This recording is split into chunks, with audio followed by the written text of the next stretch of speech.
Mi hermana me desinvitó de su boda que pagué, diciendo que no pertenecía. Su cara cuando el banquete canceló todo. Si aún no estás suscrito al canal, haz clic en el botón de suscripción y activa la campanita para no perderte ninguna de nuestras historias. Tu apoyo significa todo para nosotros. Si esta historia te parece interesante, déjale un like. También me encantaría saber de qué ciudad eres, déjanos el nombre de tu ciudad en los comentarios. Ahora, empecemos con la historia.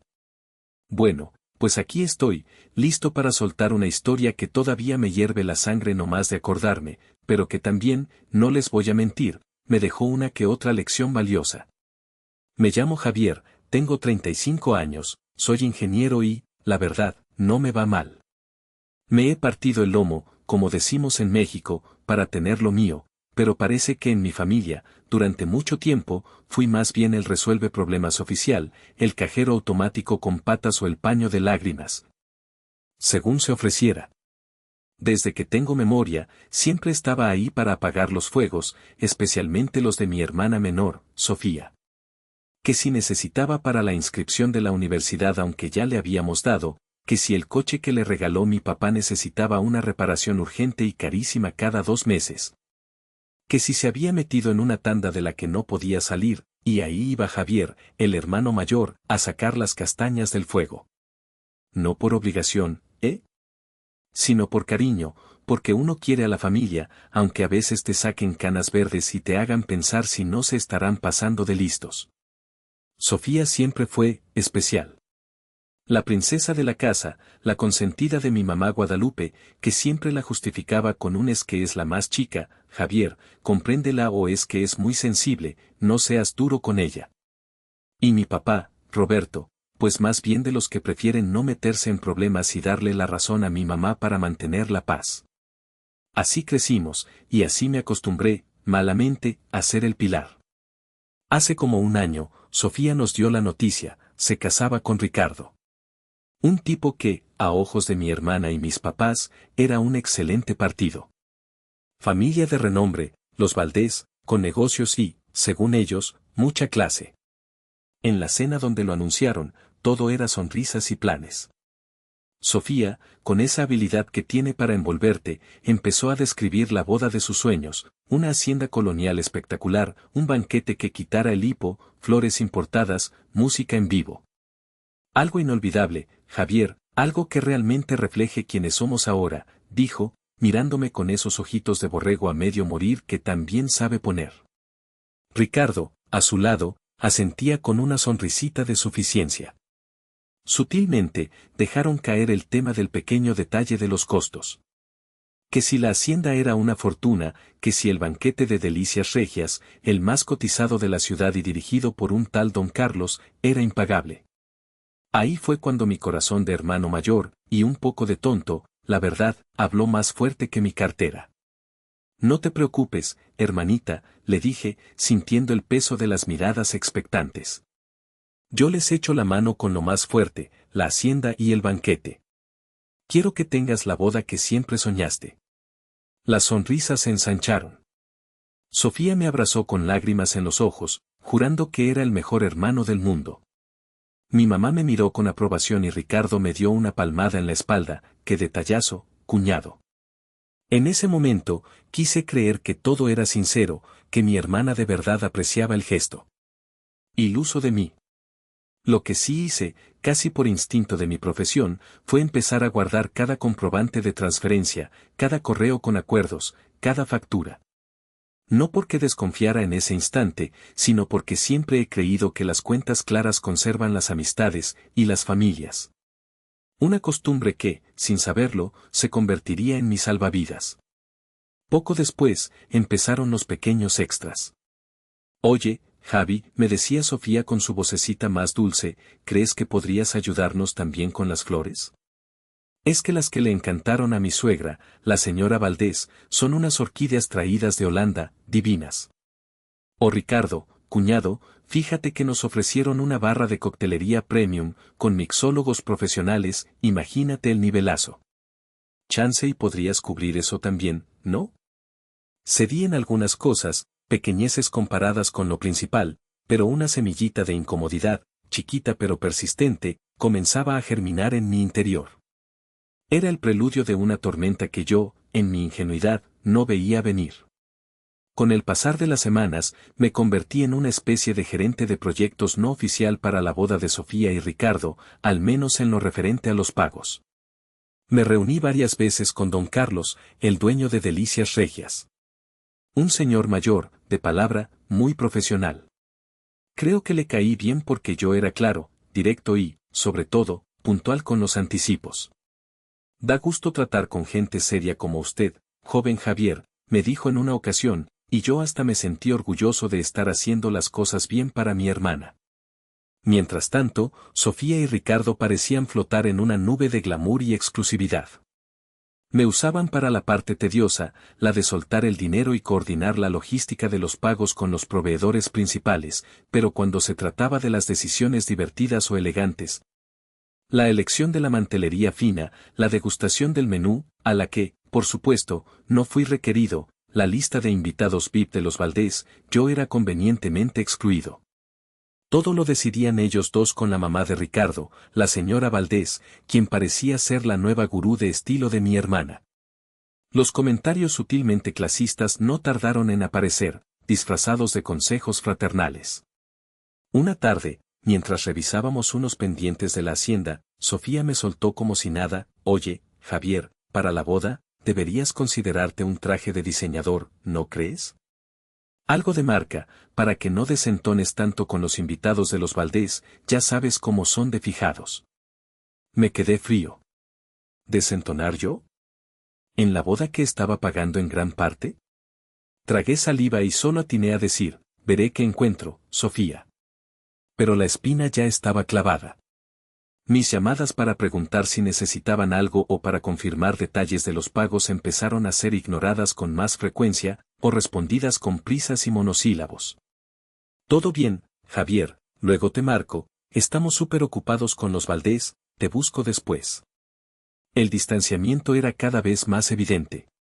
Mi prima Elena, que es más como una hermana para mí y tiene un ojo clínico para detectar la falsedad, fue la primera en verbalizar mis temores. Primo, con todo respeto, pero Sofía y el tal Ricardo te están viendo la cara de su banquero particular y encima te ningunean. ¿No te das cuenta de cómo se le ha subido lo, Valdés, a la cabeza? Abre los ojos, por favor. Las palabras de Elena resonaron fuerte. Yo intentaba justificar a Sofía: anda muy estresada, prima, ya sabes cómo es ella con la presión, pero en el fondo sabía que Elena tenía razón. Decidí hablar con mi tío Manuel, hermano de mi papá y mi padrino. Es un hombre recto, de pocas palabras pero mucha sabiduría, y siempre me ha tenido un cariño especial. Le conté mi sentir, la incomodidad, los desplantes sutiles. No me quejé, solo le expresé mi preocupación. Me escuchó con atención, asintiendo de vez en cuando.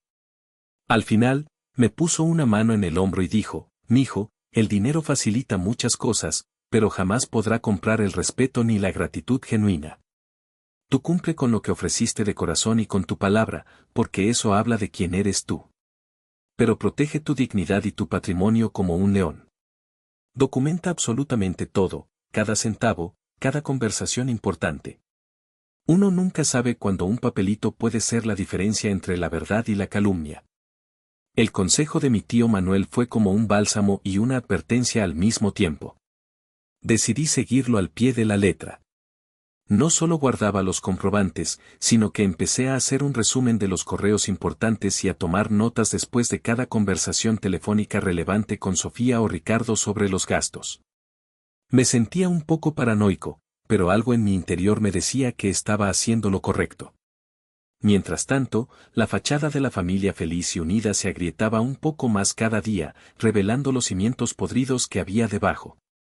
Sofía seguía en su mundo de fantasía, planeando la boda del siglo, sin sospechar que su actitud estaba cavando una zanja cada vez más profunda entre nosotros. El tiempo voló entre pagos, preparativos superficiales por parte de Sofía y Ricardo, y una creciente sensación de extrañeza en mí. Finalmente, llegó el momento que destaparía la cloaca, el reparto de las invitaciones. Veía cómo llegaban a casa de mis tíos, de otros primos, de amigos de la familia. Esperé pacientemente la mía. Pasó una semana, 2. Nada. El sobre elegante con nuestros apellidos grabados en relieve brillaba por su ausencia en mi buzón. Un sábado, en una comida familiar a la que Sofía y Ricardo llegaron tarde y con ínfulas de realeza, no pude más. ¿Qué onda con mi invitación, Sofía?, pregunté, tratando de sonar casual, aunque por dentro la procesión ya era un huracán. ¿Se perdió en el correo o se les olvidó el hermano que está patrocinando el evento? Sofía me miró, y por primera vez vi en sus ojos no a mi hermana pequeña, sino a una extraña con una frialdad que helaba los huesos. Ricardo, a su lado, sonreía con esa petulancia que ya empezaba a ser su sello personal. Mi mamá, Guadalupe, se tensó visiblemente. «Ay, Javier, qué dramático eres siempre», empezó Sofía, con un tono que pretendía ser ligero pero que destilaba veneno. Hizo una pausa, como ensayando la frase perfecta para el mayor impacto. Y la soltó. «Es que mira», continuó, mientras Ricardo asentía con la cabeza como un perrito de tablero de coche, «la boda es algo súper exclusivo, ¿sabes? Muy íntimo, aunque sean muchos invitados. Los Valdés, nuestros suegros, tienen un círculo social muy cerrado, gente de nuestro nivel, gente que entiende nuestro estilo de vida. Y pues, con todo el respeto del mundo, hermanito», y aquí su voz se cargó de una falsa condescendencia que me revolvió el estómago, «tú como que, aquí no encajas. Tu estilo, tus amistades, tu forma de ser. No es nada personal, de verdad, es solo que, no perteneces a este ambiente. No queremos que te sientas incómodo, ni que otros se sientan incómodos contigo». Un silencio denso cayó sobre la mesa. Sentí como la sangre se me agolpaba en la cara. ¿Qué no encajaba? ¿Qué no pertenecía? Yo, que había movido cielo, mar y tierra, y vaciado una buena parte de mis ahorros para que ella tuviera su boda de princesa. La humillación era tan profunda, tan visceral, que por un momento me quedé sin palabras. Ricardo añadió el tiro de gracia: «Además, cuñado, ya pagaste lo más importante, ¿no? Considéralo tu generoso regalo de bodas, aunque no estés presente». Así todos contentos y sin situaciones raras. Miré a mi madre, esperando, suplicando con la mirada una pizca de apoyo, de indignación a mi favor. Guadalupe bajó la vista hacia su plato y murmuró: «Hijo, por favor, entiende a tu hermana. Está muy presionada por los Valdés, es por su bien, por asegurar su futuro, no lo hagas más difícil para ella. Es su día especial». Mi padre, Roberto, carraspeó y miró hacia la ventana, como si el paisaje fuera de pronto fascinante. Un silencio culpable, cómplice. Me levanté de la mesa, la silla rechinó contra el suelo. La rabia y el dolor luchaban por salir, pero logré contenerlos, transformándolos en una claridad fría y cortante. «Entendido, Sofía», dije, mi voz sonando extrañamente calmada. «Entendido, Ricardo. Mamá, papá, me queda perfectamente claro cuál es mi lugar». Di media vuelta y salí de ahí, sintiendo sus miradas clavadas en mi espalda. La frase «no perteneces aquí» retumbaba en mis oídos como una sentencia. Esa misma noche, con el corazón hecho pedazos pero la mente extrañamente lúcida, me senté frente a la computadora. Recordé el consejo de mi tío Manuel. Abrí un nuevo documento y, con una precisión casi quirúrgica, redacté una carta formal dirigida a don Carlos, el dueño de Delicias Regias. En ella, le confirmaba que mi compromiso financiero original, cubriendo la hacienda y el banquete según el contrato inicial, había sido saldado en su totalidad. Y luego, el párrafo clave: «debido a circunstancias personales e imprevistos en la organización final del evento y la lista de invitados, le informo que a partir de esta fecha, la señorita Sofía Ramírez, el apellido de soltera de mi hermana, y el señor Ricardo Valdés», adjunté sus números de teléfono y correos electrónicos, «serán los únicos interlocutores y responsables directos para cualquier modificación, ajuste, confirmación final de servicios, así como de cualquier costo adicional o obligación contractual que estas acciones pudieran generar sobre el acuerdo original. Agradezco de antemano su comprensión y la continuación de su reconocido profesionalismo». Imprimí la carta, la firmé. Al día siguiente, la envié por mensajería certificada con acuse de recibo. También envié una copia escaneada por correo electrónico a don Carlos, poniéndome a mí mismo y a mi prima Elena en copia oculta. Era mi forma de deslindarme, de protegerme. No buscaba venganza, no en ese momento. Solo quería poner un límite, una barrera. Ellos habían decidido que yo no pertenecía. Pues bien, a partir de ese momento, yo tampoco pertenecería a sus problemas ni a sus responsabilidades adicionales. La pelota, sin que ellos lo supieran aún, estaba enteramente en su cancha. Los días que siguieron a la sentencia fueron extraños. Por un lado, sentía un dolor sordo, una tristeza profunda por la traición de mi propia sangre. Por otro, una especie de liberación amarga. Ya no tenía que fingir, ya no tenía que tragarme los desplantes ni las indirectas. El límite estaba trazado. Decidí bloquear las llamadas de Sofía y de mi madre en mi celular. No estaba listo para sus justificaciones vacías ni para sus intentos de manipulación emocional. Mi mamá me dejó un par de mensajes de voz, con ese tono de víctima que tan bien se le da, hijito, espero que recapacites, a Sofía le daría mucha tristeza que no estuvieras, aunque sea un ratito en la iglesia. No guardes rencores, mi amor. Ni siquiera los escuché completos. Borrados. Sofía, increíblemente, intentó una última jugada. Unos días después de mi desinvitación oficial, me llamó desde un número desconocido. Contesté por error. Y Javier, qué bueno que te encuentro, dijo con una urgencia fingida. Oye, fíjate que tengo un problemita con las invitaciones de unos amigos de Ricardo, parece que la imprenta se equivocó, tú que eres tan bueno para resolver cosas, chance y podrías. La interrumpí, mi voz sonando más serena de lo que me sentía. Sofía, lamento mucho tu problema con las invitaciones. Pero como recordarás, esos detalles ya no me corresponden. Yo ya no pertenezco a la organización de tu boda. Seguramente Ricardo o tu flamante suegra podrán ayudarte. Que tengas buen día. Y colgué antes de que pudiera replicar. Sentí una pequeña, muy pequeña, punzada de satisfacción. Mi prima Elena fue mi ancla en esos días. Indignada por la actitud de la familia, se convirtió en mi aliada incondicional. Le reenvié el correo que le había mandado a don Carlos, con el acuse de recibo de la mensajería. Primo, eres más listo de lo que creen, me dijo. Esta es tu póliza de seguro contra sus mentiras. Y no se equivocaba. Con esa información, Elena empezó a contrarrestar sutilmente los rumores que, según supo, Sofía y mi madre ya estaban esparciendo entre los tíos y primos más lejanos. ¡Ay! Es que Javier se puso muy necio con unos detalles y ya no quiso ayudar, o Javier anda de un humor insoportable, prefirió no venir para no amargarnos la fiesta.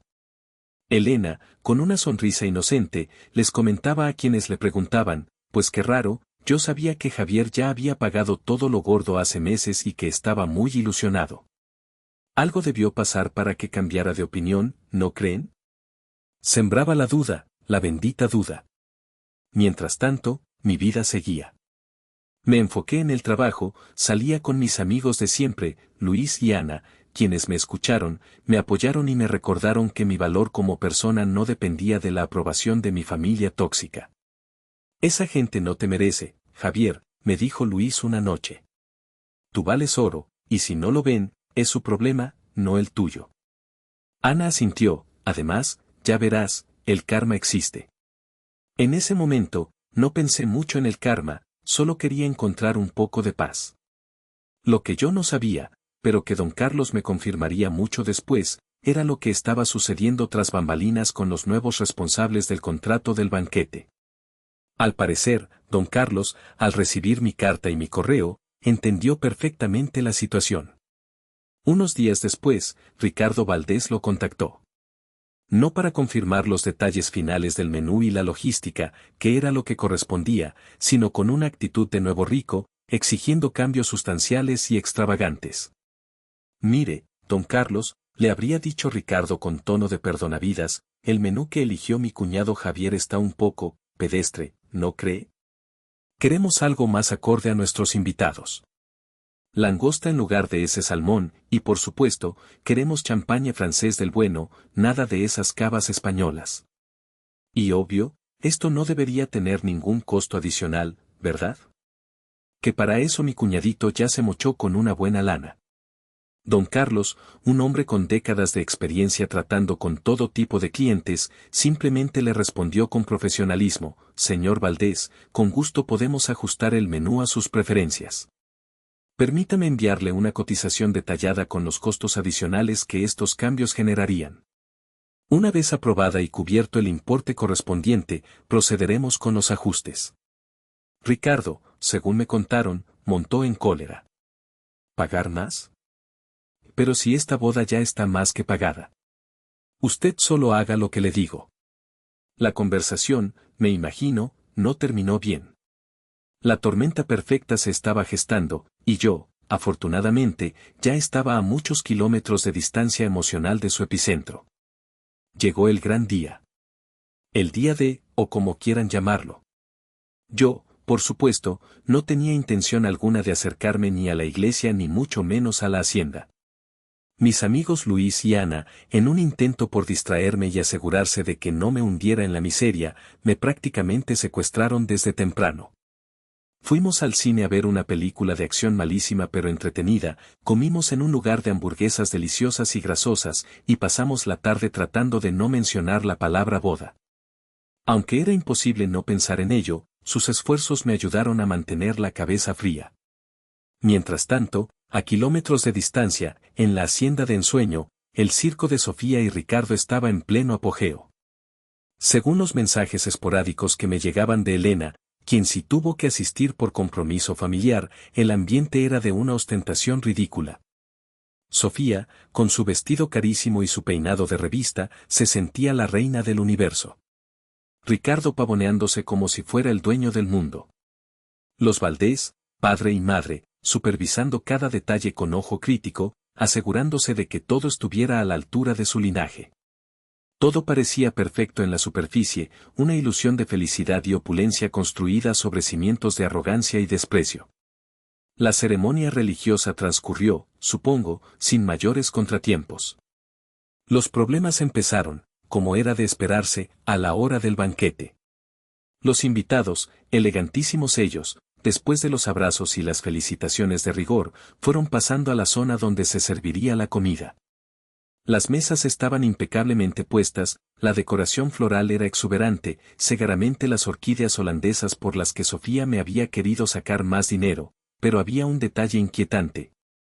No había ni rastro de meseros sirviendo canapés, ni copas de bienvenida más allá de las básicas que ofrecía la propia hacienda. Pasó media hora. Una hora. La música ambiental seguía sonando, pero el murmullo de los invitados empezó a cambiar de tono, de la conversación animada a la extrañeza, luego a la impaciencia. Los meseros de la hacienda, responsables únicamente de las bebidas iniciales y el montaje básico, se encogían de hombros cuando algún invitado ansioso les preguntaba por la comida. El servicio de banquete se externó: señor, no tenemos información, respondían con educación. Sofía, que había estado recibiendo felicitaciones en una especie de trono floral, empezó a notar las miradas inquietas. Su sonrisa perfecta comenzó a tensarse. Ricardo, con el ceño fruncido, sacó su celular y empezó a hacer llamadas, primero con un tono de suficiencia, luego con una urgencia creciente. La señora Valdés se acercó a ellos, su rostro una máscara de disgusto. ¿Qué está pasando, Ricardo? Nuestros invitados tienen hambre. Esto es una vergüenza. Finalmente, el gerente de eventos de la hacienda, un hombre normalmente afable pero que en ese momento parecía haber visto un fantasma, se acercó al grupito de los novios y sus padres. Con voz apenas audible, les comunicó la noticia: señores Valdés, señorita Sofía, señor Ricardo, tenemos un problema insalvable con el proveedor del banquete. Parece que han cancelado el servicio. Pánico. La palabra cancelado resonó como un trueno en el cielo azul de la boda perfecta. Sofía soltó un chillido agudo. ¿Cómo que cancelado? Esto no puede ser. Ricardo, haz algo, por el amor de Dios. Su voz se quebró, el maquillaje carísimo empezó a amenazar con correrse por sus mejillas. Ricardo, pálido como un papel, farfullaba al teléfono, discutiendo acaloradamente con alguien al otro lado de la línea. Era don Carlos, o más bien, su gerente de operaciones, quien, con una calma exasperante, le reiteraba los motivos. Señor Valdés, se escuchaba la voz firme al otro lado, aunque Ricardo intentaba tapar el altavoz. Se le informó claramente y por escrito que los múltiples cambios y exigencias que ustedes hicieron al menú original contratado por el joven Javier Ramírez implicaban costos adicionales significativos. Se le solicitó la confirmación por escrito de dichos cambios y el pago por adelantado del excedente. Su respuesta fue una negativa rotunda y, si me permite, bastante descortés. Posteriormente, su prometida, la señorita Sofía, trató de manera inaceptable y prepotente a mi coordinadora de eventos cuando se intentó confirmar la logística final. Sin una confirmación formal de los servicios ajustados, sin el pago correspondiente y, francamente, ante tal falta de profesionalismo y respeto, mi empresa, Delicias Regias, no puede arriesgar su prestigio prestando un servicio en estas condiciones. Lo lamento profundamente, pero el servicio está cancelado por incumplimiento de los nuevos responsables del contrato. La cara de Ricardo era un poema. Colgó. La música se detuvo. El silencio era casi total, solo interrumpido por los sollozos ahogados de Sofía y los murmullos escandalizados de los invitados. Mi boda. La arruinaron mi boda, gimoteaba Sofía. Esto es culpa de Javier. Y seguro él tuvo algo que ver para vengarse. Algunos invitados empezaron a levantarse y a dirigirse discretamente hacia la salida, con la prisa de quien huye de una escena bochornosa. Los Valdés miraban a Ricardo con una furia contenida que prometía una tormenta familiar de proporciones épicas. Este es el espectáculo que nos prometiste, Ricardo. Una boda sin comida. El hazmerreír de toda la sociedad. En medio de ese caos, con su mundo de apariencias desmoronándose, Sofía hizo algo que demostró su total desconexión con la realidad y su infinita desfachatez. De alguna manera, consiguió el número de celular de mi amiga Ana. Y me llamó. Aturdido, contesté. Y Javier, gritó, su voz distorsionada por la histeria. Javier, tienes que ayudarme, por favor. El banquete no llega, don Carlos dice que yo tenía que confirmar no sé qué, que Ricardo. No entiendo nada, pero tú siempre arreglas todo, por favor, ven y arréglalo. Escuché su súplica desesperada. Y por un instante, solo un instante, una parte muy antigua de mí quiso correr a solucionar el problema. Pero la voz de la razón, y el recuerdo punzante de sus palabras, no perteneces aquí, fueron más fuertes. Con una calma que me sorprendió a mí mismo, le respondí, Sofía, lamento mucho que tu día especial se haya arruinado de esta manera. Pero como tú misma me dejaste muy en claro hace unas semanas, yo no pertenezco ahí. Y los responsables de los acuerdos finales con los proveedores, desde el momento en que me lo notificaste, son exclusivamente tú y Ricardo. De verdad, lo siento, pero ya no hay nada que yo pueda o deba hacer. Hice una pausa. Adiós, Sofía. Y colgué. La sensación no fue de venganza, sino de una justicia fría y necesaria. El telón había caído sobre su farsa. El desastre de la boda sin banquete se convirtió, como era de esperarse, en la comidilla de la ciudad durante semanas. Pero en el epicentro familiar, la tormenta apenas comenzaba. En los días posteriores al bochorno, Sofía y mi madre Guadalupe, en un intento desesperado por salvar algo de su reputación hecha trizas, se dedicaron a esparcir la versión de que yo, Javier, el hermano resentido y envidioso, había saboteado deliberadamente el banquete para arruinarle la felicidad a mi inocente hermana. Es que Javier nunca soportó ver a Sofía feliz con alguien como Ricardo, lloriqueaba mi madre ante quien quisiera escucharla. Seguro le pagó a ese don Carlos para que nos hiciera esto. Qué malagradecido, después de todo lo que hemos hecho por él. Sin embargo, su narrativa victimista tenía un problema, la verdad, y una aliada inesperada en mi prima Elena. Elena, que había presenciado el derrumbe en primera fila y conocía mi versión y mis pruebas, no se quedó callada. Cuando en reuniones familiares o llamadas telefónicas escuchaba las acusaciones infundadas, intervenía con una calma que desarmaba. Oigan, tíos, Sofía, con todo respeto, pero lo que yo tengo entendido es un poco diferente, decía con una sonrisa amable pero firme. ¿No será que Javier, después de pagar una fortuna por la hacienda y el banquete inicial, simplemente se deslindó de responsabilidades adicionales cuando le dijeron que no era bienvenido en la boda? Yo vi un correo muy formal donde él le notificaba a don Carlos que cualquier cambio o confirmación posterior ya corría por cuenta de Sofía y Ricardo. Quizás el problema no fue sabotaje, sino simple y llana ineptitud o arrogancia de los nuevos encargados, ¿no creen? La mención de un correo formal empezó a generar dudas. Mi tío Manuel, el patriarca moral de la familia, al escuchar estos dimes y diretes, decidió que era hora de poner las cartas sobre la mesa. Convocó a una reunión familiar en su casa. Estábamos mis padres, Sofía, visiblemente demacrada y con los ojos hinchados, Ricardo, quien parecía haber envejecido 10 años y cuya mirada hacia Sofía era de puro resentimiento, Elena y yo. Luis y Ana me habían ofrecido acompañarme, pero preferí enfrentar esto con el apoyo de quienes realmente importaban dentro del clan. Llegué a casa de mi tío Manuel con una carpeta bajo el brazo. No dije nada, solo esperé. Fue tío Manuel quien rompió el hielo. Familia, comenzó con su voz grave y respetada, estamos aquí porque hay acusaciones muy serias y una situación muy penosa que ha manchado el nombre de todos. Quiero escuchar la verdad, y quiero que esto se aclare de una vez por todas. Sofía empezó a llorar, repitiendo su letanía sobre mi supuesta maldad. Mi madre la secundaba. Fue entonces cuando tío Manuel me miró. Javier, ¿tú qué tienes que decir? Abrí la carpeta con parsimonia. Saqué el primer fajo de papeles. Tío, familia, comencé, mi voz firme pero sin agresividad. Estos son los comprobantes de cada una de las transferencias que realicé para cubrir el costo de la hacienda y el anticipo sustancial del banquete de Delicias Regias, tal como me comprometí. Los pasé por la mesa. Como pueden ver, suman una cantidad considerable, dinero que gané con mi trabajo y que di con la mejor intención. Luego saqué la copia del contrato inicial con don Carlos, donde se especificaban los servicios incluidos en mi aportación. Y finalmente, la joya de la corona, la copia certificada de mi carta a don Carlos, con el acuse de recibo de la mensajería.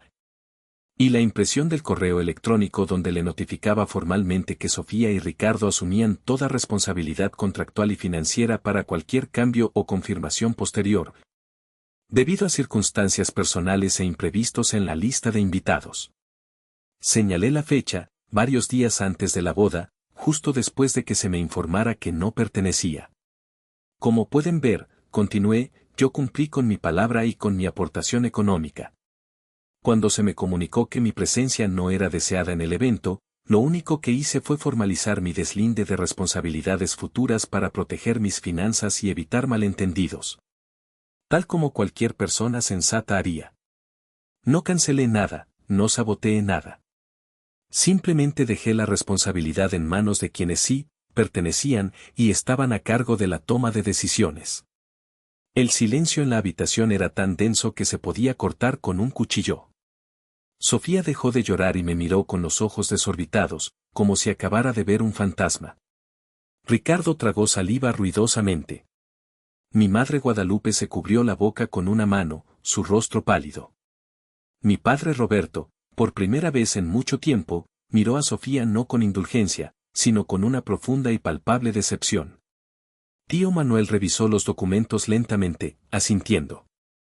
La evidencia es clara, dijo finalmente. Javier no solo cumplió, sino que actuó con una prudencia que ya quisieran otros. Miró duramente a Sofía y a Ricardo. Parece que el problema no fue un sabotaje, sino una combinación de arrogancia, ineptitud y una muy mala costumbre de querer vivir de apariencias sin asumir las consecuencias. ¿Algo que quieran agregar, Sofía, Ricardo? Ambos se quedaron mudos. Sus mentiras se habían derrumbado como un castillo de naipes frente a la simple y llana verdad documentada. La máscara había caído, y lo que quedaba debajo era feo, muy feo. La justicia, a veces, no necesita grandes aspavientos, Solo un buen archivo y la valentía de exponerlo. La reunión en casa de tío Manuel fue un punto de inflexión. La verdad, con su peso ineludible, había caído sobre la familia como una losa. Para Sofía y Ricardo, las consecuencias fueron inmediatas y devastadoras, mucho más allá de la vergüenza familiar. Su relación, ya tensa por la humillación pública de la boda fallida, colapsó por completo bajo el peso de las recriminaciones mutuas y, sobre todo, de las deudas. Don Carlos, por supuesto, no les devolvió ni un centavo del anticipo que yo había dado, ya que la cancelación se debió enteramente a la negligencia y el incumplimiento de ellos como nuevos responsables del contrato. Es más, escuché rumores de que Delicias Regias incluso consideró demandarlos por daños y perjuicios debido a los cambios de último minuto que habían intentado imponer y el trato a su personal. Aunque al final creo que don Carlos simplemente decidió no volver a tener tratos con ellos jamás y dar el asunto por cerrado. Los Valdés, los padres de Ricardo, al enterarse de la verdad completa y del ridículo espantoso en el que habían quedado envueltos por la ineptitud de su hijo y su nuera, le retiraron a Ricardo cualquier tipo de apoyo financiero. Le exigieron que limpiara su desastre y el de Sofía, o se olvidara de ellos. El matrimonio de ensueño terminó en un divorcio exprés antes de que pudieran siquiera llamarse marido y mujer por mucho tiempo. Sofía, despojada de su estatus de futura señora de Valdés, tuvo que enfrentar una realidad para la que no estaba preparada, buscar un trabajo de verdad. Pagar sus propias cuentas y lidiar con el ostracismo de ese círculo social al que tanto había aspirado pertenecer y que ahora le cerraba las puertas con sorna. El karma, como bien había dicho mi amiga Ana, a veces es lento, pero llega. Para mis padres, el golpe también fue duro, pero de otra manera.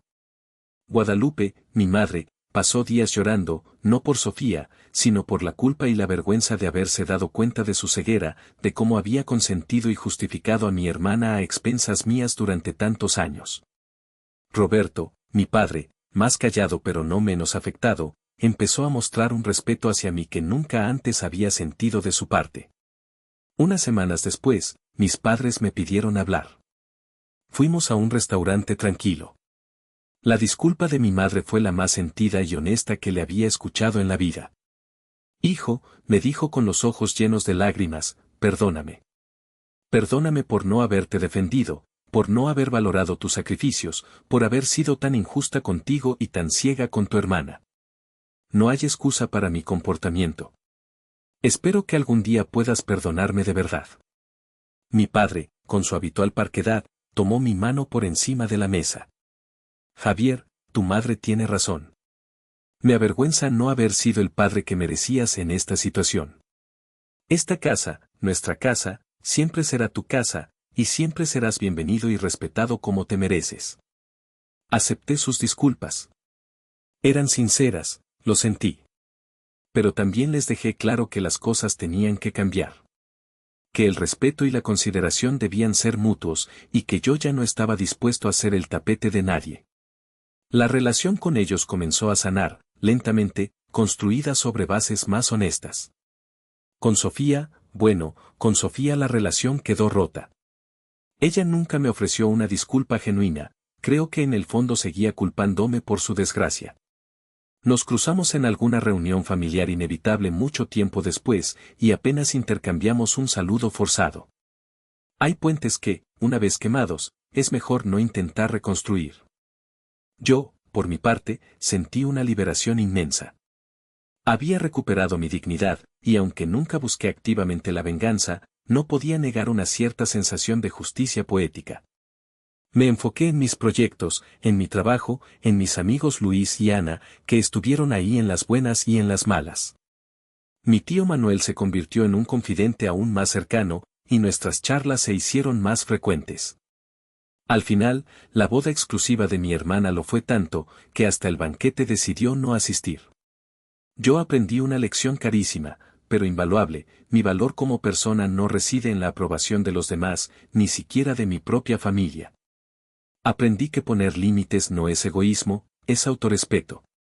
Y que a veces, un no a tiempo, o una carta certificada bien redactada, te puede ahorrar muchísimos dolores de cabeza y humillaciones. Hay gente que, simplemente, no encaja con la decencia, la gratitud o la simple lógica. Y está bien alejarse de ellas. Ahora, cuando miro hacia atrás, no siento rencor, solo una especie de paz cansada y la certeza de haber hecho lo correcto para mí. ¿Ustedes qué lección importante han sacado de esas situaciones familiares que te ponen al límite? Me gustaría leerlos.